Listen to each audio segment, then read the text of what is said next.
जय Hind. Math filament में आपका बहुत बहुत स्वागत है। और आज हम लोग पढ़ेंगे topic wise static GK and GS का लेक्चर नंबर 4।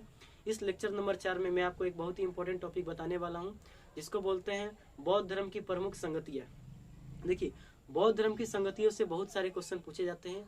जितने भी अभी तक एग्जाम हुए हैं, जो भी जनरल कंपटीशन का एग्जाम होता है, उसमें बहुत सारे क्वेश्चन पूछे गए हैं और आगे भी पूछे जाने की संभावना हमेशा रहेगी। देखिए, अगर आपसे कोई पूछे कि मतलब बौद्ध धर्म में आपको क्या क्या पढ़ना चाहिए, अगर शॉर्ट टाइम की बात की जाए, अगर आपके पास एग्जाम बहुत नज़दीक है आपको और काफ़ी कोर सब्जेक्ट की बात की जाए तो आप क्या पढ़ना चाहेंगे, तो मैं आपको यही सलाह दूंगा कि सबसे पहले आप बौद्ध धर्म की संगतियाँ पढ़ लें। बौद्ध धर्म में क्या क्या प्रतीक थे, कौन चीज़ किस चीज़ का प्रतीक होता है वो पढ़ लें। बौद्ध धर्म की उनकी थोड़ी सी स्टार्टिंग पढ़ लें, उनका जन्म कब हुआ, ये सब कब हुआ, तो आपको डेफिनेटली बहुत सारे क्वेश्चन बनाने में सहूलियत होगी एग्जाम में। ठीक है, तो उस इन्हीं टॉपिक को अगर आप नहीं करना चाहते तो मैं आप वीडियो के माध्यम से, छोटे छोटे वीडियो के माध्यम से मैं आपको इन टॉपिक को कवर कराऊंगा। ठीक है, देखिए, बौद्ध धर्म एक बहुत ही इंपॉर्टेंट टॉपिक होता है एंशिएंट हिस्ट्री का। ठीक है ना। एक्चुअली बौद्ध धर्म की उत्पत्ति ही क्यों हुई थी? देखिए, जब ब्राह्मण समाज में, जब ब्राह्मण वंश था, उसमें अनेकों बुराइयां आ गई थी, है ना। उन बुराइयों को दूर करने के लिए गौतम बुद्ध ने बौद्ध धर्म को बौद्ध धर्म की स्थापना की। ठीक है ना। गौतम बुद्ध की बात की जाए तो गौतम बुद्ध को लाइट ऑफ एशिया के नाम से जाना जाता है। गौतम बुद्ध को पूरे एशिया का लाइट कहा जाता है, यानी प्रकाश पुंज कहा जाता है। गौतम बुद्ध का अगर अन्य नाम की बात की जाए तो इनको शाक्य मुनि भी कहा जाता है, लाइट ऑफ एशिया भी कहा जाता है, तथागत भी कहा जाता है। इनका बचपन का नाम सिद्धार्थ था। ठीक है, अगर बोला जाए गौतम बुद्ध, बुद्ध किस चीज की बात कर रहा था, तो बुद्ध का मतलब, बुद्ध का शाब्दिक अर्थ होता है ज्ञान की प्राप्ति हो जाना, है ना। यानी बुद्ध को ज्ञान की प्राप्ति हो गई थी। यानी बुद्ध जो थे वो गौतम जब थे, गौतम जब बचपन में थे, उनका नाम, उनको गौतम बोला जाता। जब उनको ज्ञान की प्राप्ति हो गई तो गौतम बुद्ध कहलाने लगे। ठीक है, अगर आपसे कोई पूछे गौतम बुद्ध का जन्म कब हुआ था, तो 563 ईसा पूर्व में रुमनदेई, जो नेपाल में पड़ता है, कपिल वस्तु रुमनदेई में हुआ था, नेपाल के तराई क्षेत्र में। ठीक है, गौतम बुद्ध के अगर पिता की बात की जाए तो उनके पिता का नाम था सुदोधन। वो शाक्य वंश के प्रधान थे। यानी आपसे कोई पूछे कि गौतम बुद्ध किस वंश से संबंधित है, तो आप क्या बोलेंगे? शाक्य वंश से। अगर उनकी माता की नाम बोला जाए तो माता का नाम है महामाना, जो कि कौशल नरेश की पुत्री थी, कौशल नरेश की कन्या थी। अगर उनकी माता का कोई वंश पूछे तो आप क्या बोलेंगे?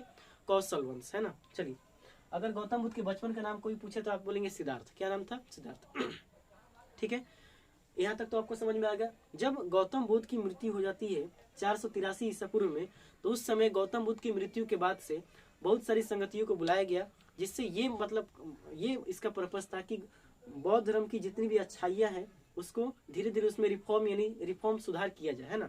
तो उसके लिए गौतम बुद्ध की मृत्यु के प्रथम बौद्ध संगति बुलाई गई।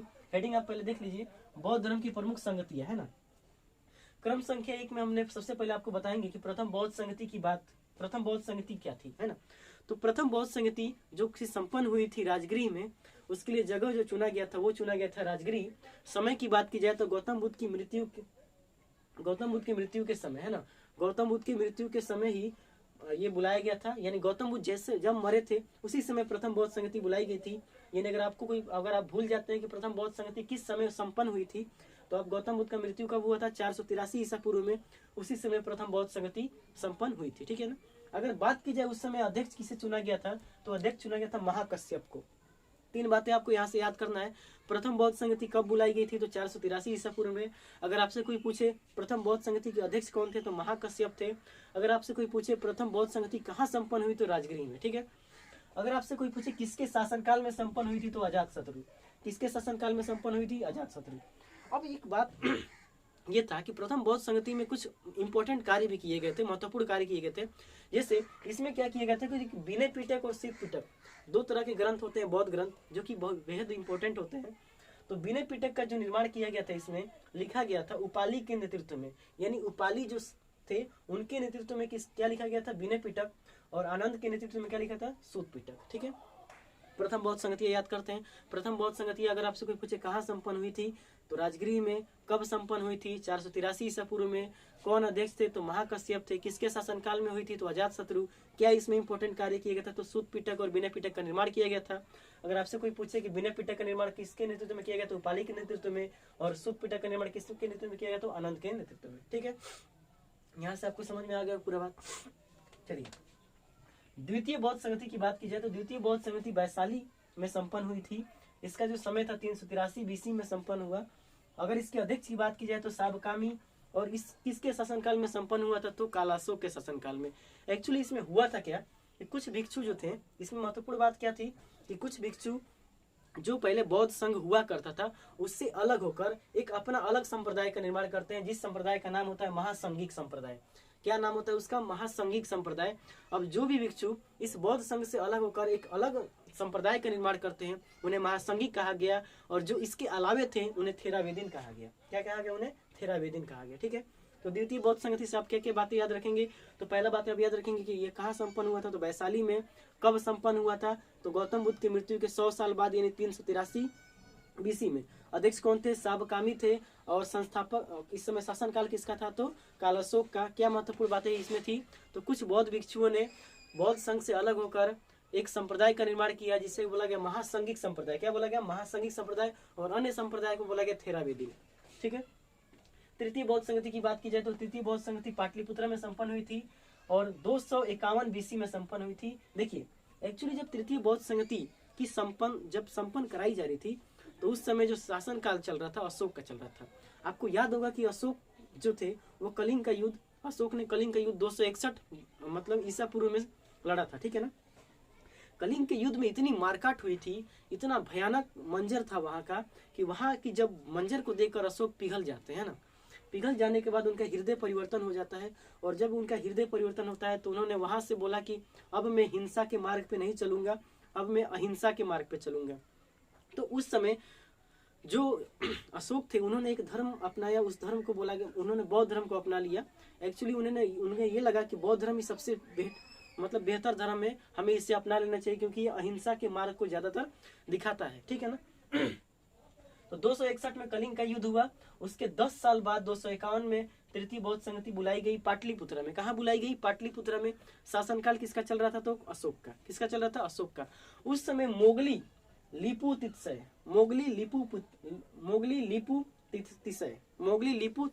कौन थे उस समय? मोगली लिपु तिसय ये अध्यक्ष थे। और इसमें ये काम किया कि इन्होंने जो ये अध्यक्ष थे मोगली लिपु तिसय, इन्होंने अधीम पिटक का निर्माण कराया। अधीम पिटक किसका निर्माण कराया? संकलन किया? अभिधम पिटक। किसका निर्माण कराया? अभिधम पिटक। ठीक है, तो तृतीय बौद्ध संगति को याद रखते हैं। तृतीय बौद्ध संगति कहाँ संपन्न हुई थी? पाटलिपुत्र में। किसके काल में संपन्न हुई थी? तो किसके शासनकाल में संपन्न हुई थी? तो अशोक के शासनकाल में। इसमें अध्यक्ष कौन था? तो मोगली लिपु तिसय। इसमें अध्यक्ष कौन था? मोगली लिपु तिसय।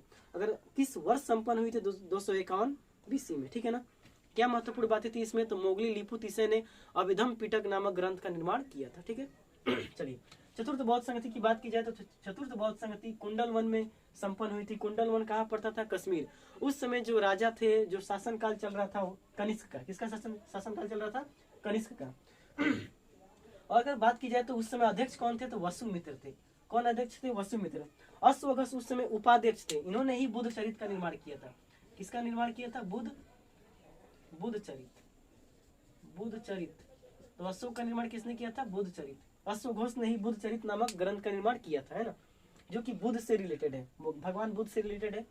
अगर बात की जाए कब संपन्न हुई थी तो ईस्वी की प्रथम शताब्दी में ना, ईस्वी चल रही थी, अभी ईस्वी की स्टार्टिंग ही थी, तो उसकी प्रथम शताब्दी में चतुर्थ बौद्ध संगति बुलाई गई कश्मीर के कुंडल वन ग्राम में। उस समय ईस्वी की प्रथम शताब्दी। अध्यक्ष की बात की जाए तो वसुमित्र उसमें अध्यक्ष थे। उपाध्यक्ष की बात की जाए तो कौन थे? अश्वघोष, जिन्होंने बुद्ध चरित नामक ग्रंथ की रचना की थी। ठीक है, शासनकाल किसका चल रहा था? तो कनिष्क का।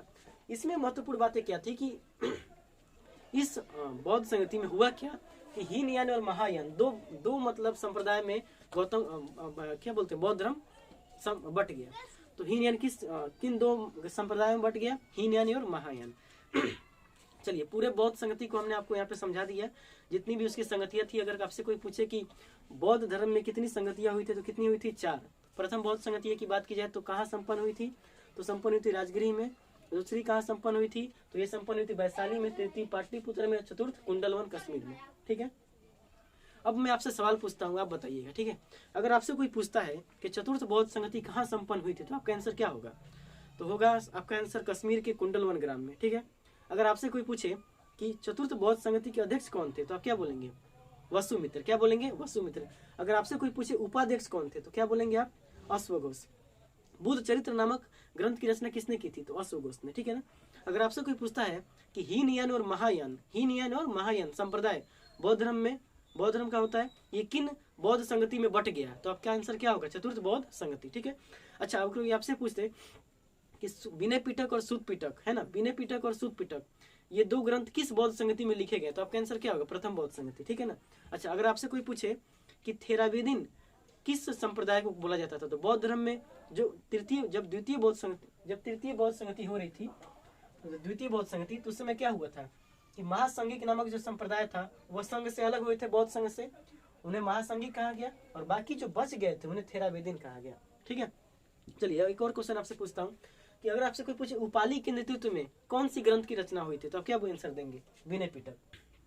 आनंद के नेतृत्व में कौन सी ग्रंथ की निर्माण की गई थी, तो आप क्या बोलेंगे, सुत पिटक। ठीक है। चलिए, अगर आपसे कोई पूछे कि मोगली पुत्र तिसय किस बौद्ध ग्रंथ में अध्यक्ष थे, तो क्या बोलेंगे, तृतीय बौद्ध संगति। तो ऐसे ही घुमा फिरा के सवाल बहुत सारे पूछे जाते हैं, कभी कोई मैच द फॉलोइंग में पूछा जाएगा, कभी कैसे ही पूछा जाएगा। तो जितने भी क्वेश्चन आपसे पूछा जाएगा, मुझे लगता है कि अब आप इस वीडियो को देखने के बाद बिल्कुल सक्षम होंगे और सारे के सारे क्वेश्चन को आप हल कर पाएंगे। आप क्या करें, जिससे रिलेटेड जितने भी सवाल होते हैं उसका प्रैक्टिस करें और बनाने की कोशिश करें। ठीक है। मिलेंगे अगले वीडियो में। पहले तो इसका स्क्रीनशॉट ले लें। चलिए, आपने स्क्रीनशॉट ले लिया होगा। मिलेंगे अगले वीडियो में एक अलग कंटेंट के साथ। तब तक के लिए जय हिंद।